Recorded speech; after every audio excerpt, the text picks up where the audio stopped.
Sino yung madalas umorder ng ganitong klaseng sopa sa isang sikat na fast food? Madali lang pong gawin yan. Tara, umpisahan na po natin. Gagamit lang po tayo rito ng kaunting butter o margarine, then dito po magigisa po tayo ng ating mga aromatics. Sa atin pong mga sahog, pwede pa po kayo maglagay rito ng chicken dahil hindi po available sa akin, ham na lang po yung aking ilalagay. Maglalagay rin po tayo rito ng carrots na hiniwa lang po natin ng pa-cube na maliliit at ng corn. May mga carrot and corn na po na ready to use na nabibili po sa mga convenience store, pwedeng din po yung inyong gamitin. Ginisa lang po nating mabuti, then nilagay po natin yung ating macaroni.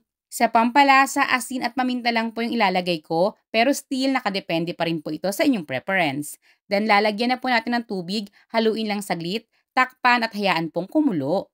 Kapag kulong-kulo na po, mag-uumpisa po tayong mag-oras ng 10 minutes. Then after nyan, ilalagay na po natin yung ating cream of mushroom. Pwede pong itong nasa lata, pwede rin po yung mga powder. Ang gagawin nyo lang po, babawas lang po kayo dun po sa tubig na ating inilagay. Then imimix lang po natin yung powder doon bago po natin dito ibubuhos. Naglagay na rin po tayo rito ng gatas, then ganun po uli. Kapag kumulo na po uli ito, mag-uumpisa po ulit tayong mag-oras ng 10 minutes.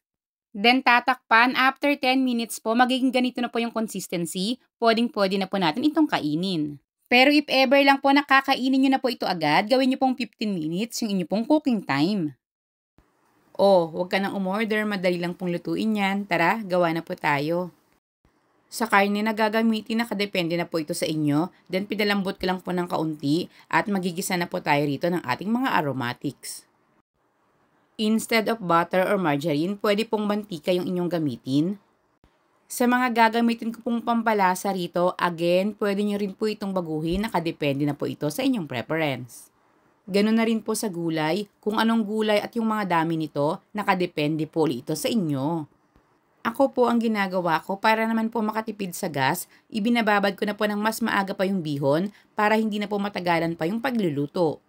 Kung sakaling hindi nyo po naibabad yung bihon, dagdagan nyo po ng 2 cups yung tubig natin dito dahil nga po mas matagal yung pagluluto nun. At pwede ring hanguin muna saglit yung mga gulay para hindi naman po ito ma-overcook.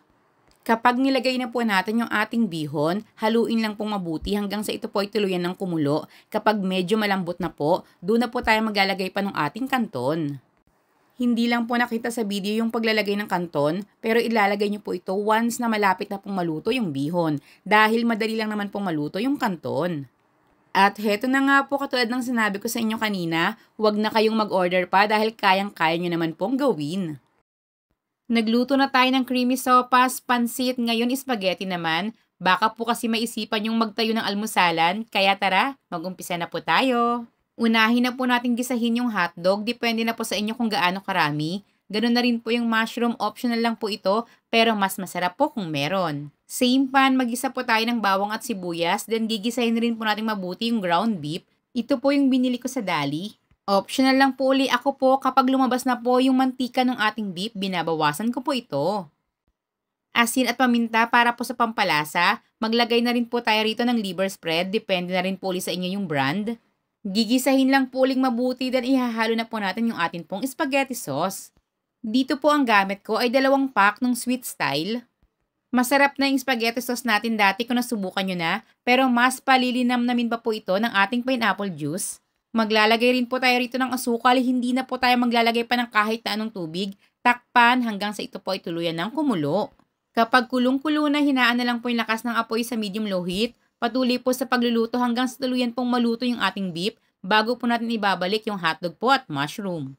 Huwag nyo rin kalimutang lutuin yung pasta dahil ready to serve na po itong ating spaghetti sauce. Cooking with easy, mix and cook.